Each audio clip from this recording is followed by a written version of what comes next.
It's called The View? It's called The View. It's not called The Facts. Yeah, but It's isn't it interesting that it's called, I mean, I don't think they meant this when Barbara Walters invented it a long time ago, but it's The View. Well, that's the problem in America. But there is one view, right, and one that's clearly true opinion, and everybody else can go sit in the corner.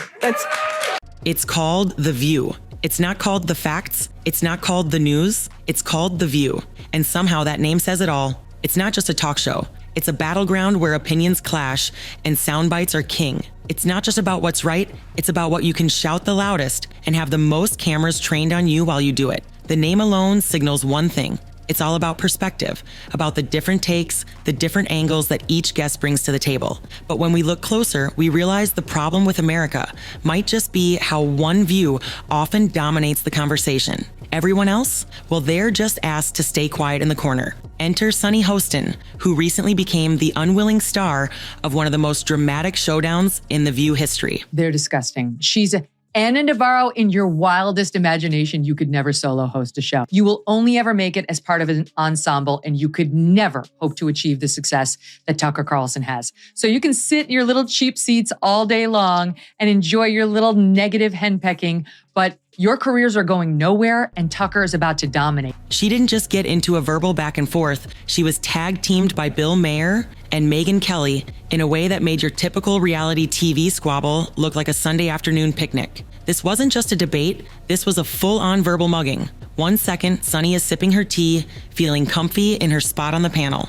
And then, boom, out of nowhere, she's caught in a savage back and forth that left her stumbling for words like a deer caught in headlights. Bill Maher didn't waste any time. He waltzed in with his signature dry, cutting sarcasm. Talk about Whoopi Goldberg, because I got so many texts this week because she attacked me the week before. Sure. So everybody was like, oh, Bill, I get you're enjoying the karma. First of all, I'm going to talk about this at the end of my show next week, teaser. But there is no fucking thing as karma, okay? Get over that. Whoopi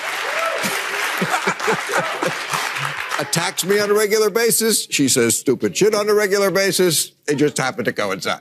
While Megyn Kelly slid in with the cold, calculated precision of a surgeon. Hot mess that they air in the mornings, called The View, had to issue not one, not two, not three, but 4 corrections, legal corrections, 4 legal notes. Not to mention what they did at that debate, where once again, they tried to fact check only one side.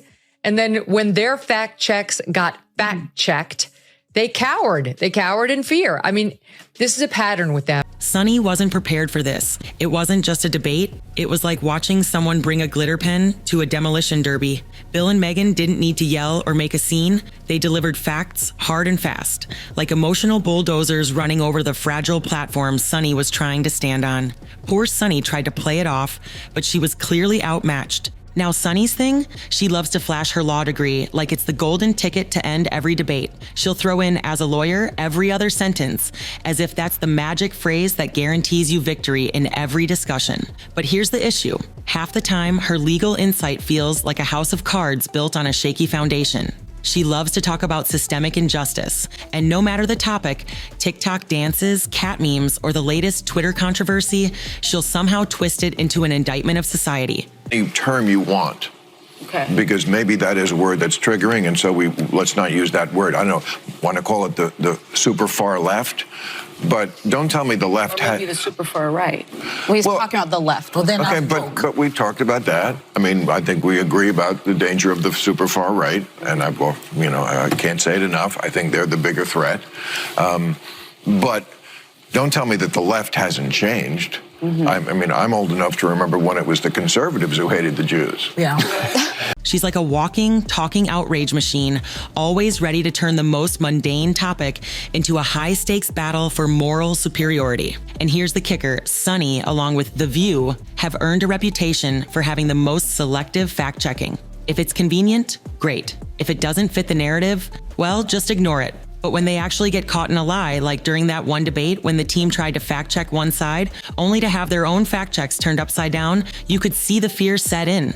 They couldn't backtrack fast enough. And even Whoopi Goldberg, known for her tough demeanor, was silently wishing for the segment to just end. Newell, stop saying that Whoopi Goldberg getting yanked from The View right after she attacked me on The View is karma. There's no such thing as karma. Sorry. Sorry, but life is random. The only word to describe it when a big game hunter gets trampled by an elephant and then eaten by lions is hilarious. That side eye from her was legendary. No words necessary. As the verbal punches kept landing, Sunny's performance grew more theatrical. She went from arguing to full-blown melodrama as if the whole studio was her stage, and we were all supposed to clap at her every word. But here's the thing. While she's putting on this dramatic show, Bill and Meghan aren't looking for applause. They just want truth. They didn't need to shout. They didn't need to overact. They just calmly dismantled her argument, piece by piece, exposing the holes in her logic. It was like watching a slow-motion train wreck. As Sunny ranted louder and louder, her credibility started crumbling right before everyone's eyes. Megyn Kelly was a force of nature in this debate. She didn't let Sunny get away with any of her usual dramatic flourishes. With every point, Megyn hit back with clean, cut facts. Had a discussion on The View about world superpowers from the sound of it. That's how they got into it. And Sunny Hostin made some comments about patriotism and America and Black America. It's all in there, Jason. I mean, it's all in there. I'm going to tee it up. It starts with Alyssa Farah, who's supposed to be the Republican commentator. And then you'll hear Sunny jump in. Listen. If America is not the number one global power, it's not going to be Denmark. It's going to be communist China, a country that right now the government is imprisoning Uyghur Muslims in concentration camps. It is a deeply racist government. It's a human rights violating government. It is a government that if they are the leader of the free world, we are not a free world the way that we are right now. So the notion of patriotism and the notion of America and the American flag has been co-opted by the right as if they are true patriots. Mm-hmm. But when I listen to Christopher Wray, the head of the FBI, he said white supremacy is the biggest domestic threat to this country. There was no room for Sunny to build a narrative around the rhetoric she loved to spew. Instead of throwing out random accusations or desperate moralizing, Megyn used clarity and logic like a weapon, breaking down each argument with surgical precision. Sunny couldn't handle it. Every time Megyn dropped a fact or statistic, Sunny's deflection became more obvious. The emotional facade started cracking. Then they hit the woke conversation, and it was like watching Sunny crash and burn in real time. She tried to call out the term, claiming it had been co-opted by the right. But when she attempted to bring in historical references to make her point, it was like watching someone flinging history quotes into a blender, hoping something would stick. Unfortunately, nothing did. It was chaos. Wild, unorganized chaos. Meanwhile, Bill and Megyn watched, unfazed, as Sunny's arguments unraveled like a cheap sweater caught on a nail. There were no sharp retorts from her, just confusion and floundering attempts to stay relevant. Let's be clear, Sunny wasn't really debating, she was performing. She wasn't trying to engage in a back and forth, she was trying to win an emotional battle.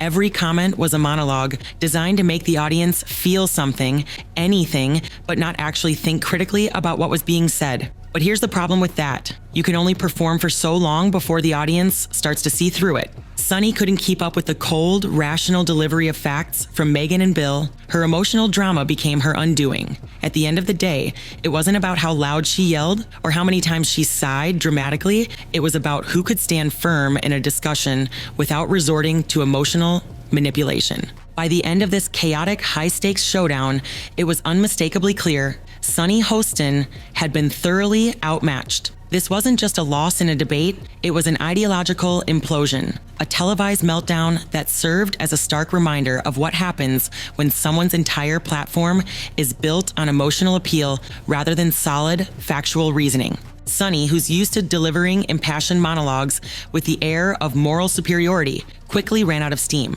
She didn't have the facts to back her up, she didn't have a coherent argument, and worst of all, her usual escape routes, the I'm a victim narrative, the moral high ground, the endless lecturing, were all rendered completely ineffective.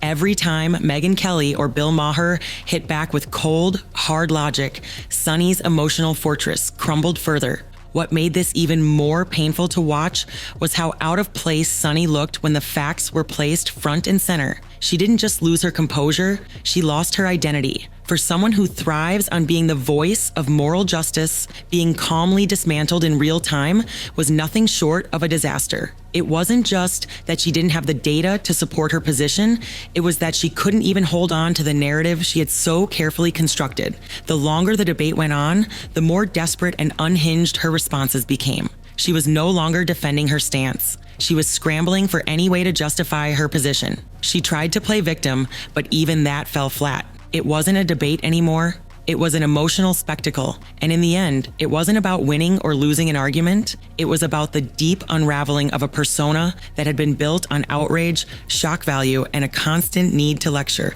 When Meghan calmly pointed out how disconnected Sunny's performance was from any real argument, it became evident that Sunny wasn't just wrong. She was completely out of her depth. This wasn't a fumble. This was a full-blown ideological wipeout. A crash and burn so thorough that it left Sunny fumbling for excuses, desperately clutching at straws, hoping someone would still buy into her narrative. The real problem wasn't just that she was wrong, it was that she had no idea how to deal with the consequences of being wrong on live television. The collapse wasn't just about losing a debate, it was about losing control of the narrative she had spent so long building. And in that instant, it was clear to anyone watching, facts don't need dramatics to win. They don't need the high-pitched emotional appeals, the grand gestures, or the pretentious speeches. Sometimes the truth just speaks for itself. You don't need a show to make a point. You don't need theatrics to get your message across. And that's what Sunny forgot in the heat of the moment. In the end, Sunny's tirades fell silent, her rhetoric lost in the vacuum of reason. Bill Maher and Megyn Kelly didn't need to yell, didn't need to break out in passionate defense of their ideas. All they had to do was keep cool, keep calm, and keep presenting the facts without falling into the trap of getting lost in the chaos. They didn't win by being louder, they won by being smarter, clearer, and more composed. Here's the takeaway. Sunny Hostin might have been the loudest in the room, but that didn't make her right. The people who stood firm with facts and cool-headed arguments were the ones who emerged victorious. And as the dust settles, the collapse of Sunny's performance serves as a stark reminder that moral grandstanding and emotional appeals can only take you so far. When you're up against calm, reasoned logic, all that drama, all that noise crumbles like a house of cards. And hey, if you've been following this drama unfold and want more analysis, don't forget to hit that like button, share this with your friends, and subscribe for more deep dives into the most chaotic, high-stakes moments in television.